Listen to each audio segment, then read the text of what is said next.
जय हिंद फ्रेंड्स। आज हम बात करेंगे अकबर के धार्मिक नीति की।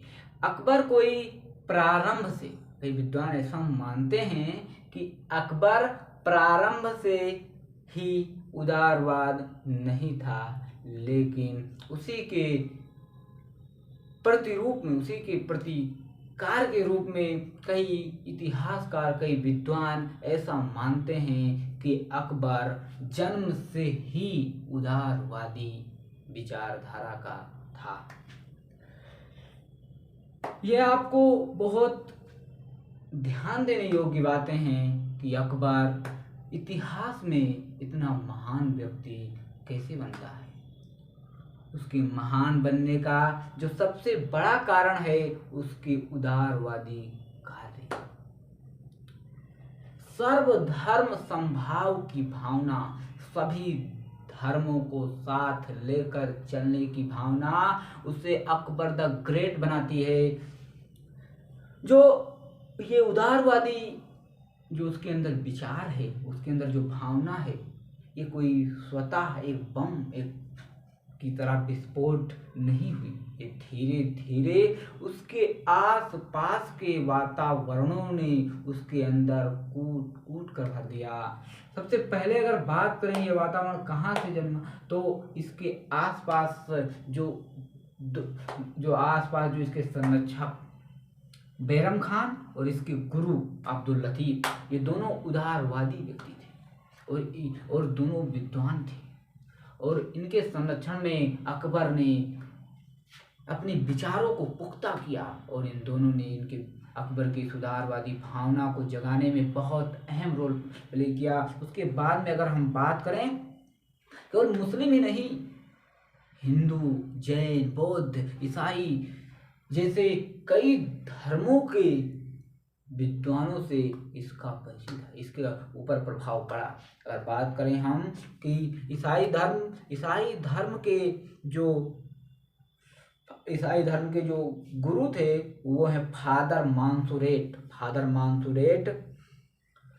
मानसुरेट और सिख धर्म के गुरु अमरदास सिंह, गुरु अर्जुन देव सिंह। उसके बाद में जैन धर्म के गुरु हर विजय सूरी और विजय सेन सूरी, तथा पारसी धर्म के दस्तूर मेहरजी राणा, ऐसे अन्य कई बुद्ध गुरुओं के संपर्क में रहने से अकबर के अंदर ये उदारवादी भावना का जन्म हुआ, जो आगे चलकर उसकी धार्मिक नीति को विश्व के लिए एक प्रेरणा स्रोत बना दिया। कई धर्मों के लोग, कई राजा, कई पॉलिटिशियन, कई राजनीतिक लोग उसकी धार्मिक नीति का प्रशंसा करते हैं। समकालीन इतिहासकार उसकी व्याख्या करते हैं, आधुनिक इतिहासकार उसका विश्लेषण करते हैं। ये जो अकबर की धार्मिक नीति है, इसने आगे चलकर उसके शासन में बहुत अहम रोल अदा किया।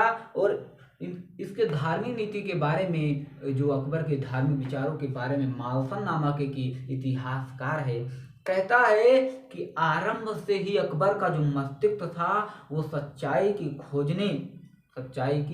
खोज करने वाला तथा बाल की खाल निकालने वाला था। या वह दिमाग था जो किसी भी धर्म को उसे बिना जाने खंगाले उसे ग्रहण नहीं करता था। जो अकबर के धार्मिक नीति है, इन विद्वानों के अलावा कई अन्य विद्वान हैं, ये मानते हैं कि अकबर का जो धार्मिक नीति है, धार्मिक नीति का जो स्वरूप है, प्रेरक उद्देश्य को लेकर हमें काफी मतभेद दिखाई पड़ते हैं। इतिहासकारों में काफी मतभेद दिखाई पड़ते हैं। इतिहासकारों का एक वर्ग है, जैसे जदुनाथ सरकार, शॉर्ट में जेएन सरकार कहते हैं, श्री राम शर्मा, आशीर्वादी लाल श्रीवास्तव, राम प्रसाद त्रिपाठी, ये इनका मानना है कि अकबर की धार्मिक नीति जो थी उसकी स्वभावगत उदारता का प्रतिफल है। जो अकबर ने धार्मिक नीति किया धार्मिक नीति थी वो उसकी उदारवादी भावना, जो उदारवादी भावना था उसका परिणाम है। कौन कौन है? श्री राम शर्मा हैं, जदुनाथ सरकार, आशीर्वादी लाल श्रीवास्तव और राम प्रसाद त्रिपाठी। वहीं दूसरा वर्ग है इतिहासकारों का, ये वर्ग छोटा है लेकिन अति आधुनिक है। ये कहते हैं जिसमें अतहर अली हैं या कहीं कहीं आर्थर अली है, दूसरा इक़्तिदार आलम खान और ऐसे कुछ और हैं। इनका मानना है कि अकबर की जो धार्मिक नीति है उसकी राजनीतिक व साम्राज्यिक आवश्यकता का प्रतिफल है। जो अकबर का धार्मिक नीति है ये उस समय की इम्पीरियलिस्टिक पॉलिटिकल और इम्पीरियलिस्टिक रिक्वायरमेंट है, साम्राज्य की जो उस समय की आवश्यकता है अकबर की ऐसी धार्मिक नीति। अतहर अली के आदि कुछ इतिहासकारों का और भी मानना है, दूसरा विचार देते हैं कि अकबर का उद्देश्य एक धर्मनिरपेक्ष सेकुलर राज्य की स्थापना करना है। उसके बाद में इक़्तिदार आलम कहते हैं कि अकबर की धार्मिक नीति का उद्देश्य जो था अभिजात वर्ग में जिसका गठन जातियों, वर्गों तथा धर्मों के लोगों ने किया था उसमें संतुलन पैदा करना होता है। इसके अतिरिक्त कुछ अन्य इतिहासकार हैं जैसे विंसेंट स्मिथ, के.एम. निजामी का मत है कि वह पैगंबर शासक का रुतबा प्राप्त करने की चेष्टा कर रहा था और इसीलिए उसने इस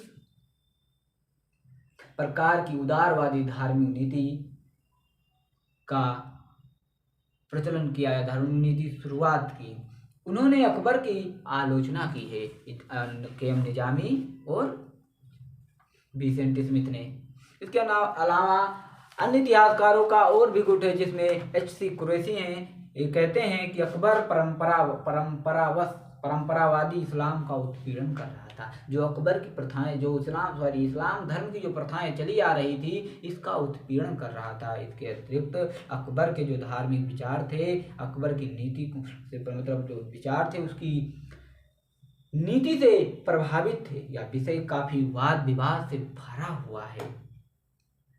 इसकी अतः हम जैसे पाठकों को चाहिए कि अकबर के धार्मिक नीति का हम विवेकपूर्ण विश्लेषण करें ताकि उसकी धार्मिक नीति के उद्देश्य को समझ सकें, उसके धार्मिक नीति के जो चरण है उसने अपने धार्मिक नीति को किस प्रकार अपने राज्य में लागू किया, इसकी चर्चा हम नेक्स्ट वीडियो में करेंगे। और इसको हम पढ़ने की दृष्टि से 4 चरणों में, कई विद्वान इसे 3 चरणों में बांटते हैं, कई 4 चरणों में बांटते हैं। तो हम इसकी व्याख्या अगले वीडियो में करेंगे जिसमें होगा, पहला होगा इबादत खाना, दूसरा होगा मजहरनामा, तीसरा होगा दीन इलाही और चौथा होगा सुलह कुल या तौहीद इलाही। दीन इलाही और तौहीद इलाही एक है।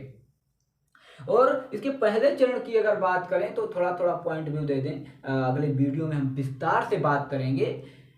जो अगर जजिया पहला जो इसका चरण है इसमें 5 काम बहुत अच्छा करता है। ये 5 कर पहले चरण में पहला है जजिया कर समाप्त कर देता है, जिसकी चर्चा हम आगे करेंगे विस्तार से। दूसरा कि जो गैर मुस्लिम लोग बंदी बनाए गए थे उन्हें जबरन मुस्लिम धर्म में परिवर्तन नहीं किया जाएगा।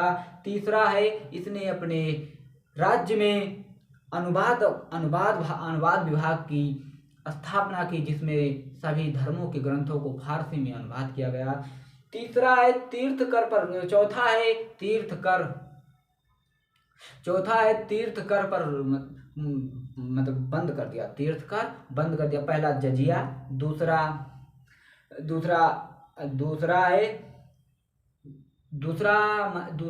पहला जजिया कर खत्म कर दिया, दूसरा तीर्थ कर, तीसरा फारसी भाषा का अनुवाद।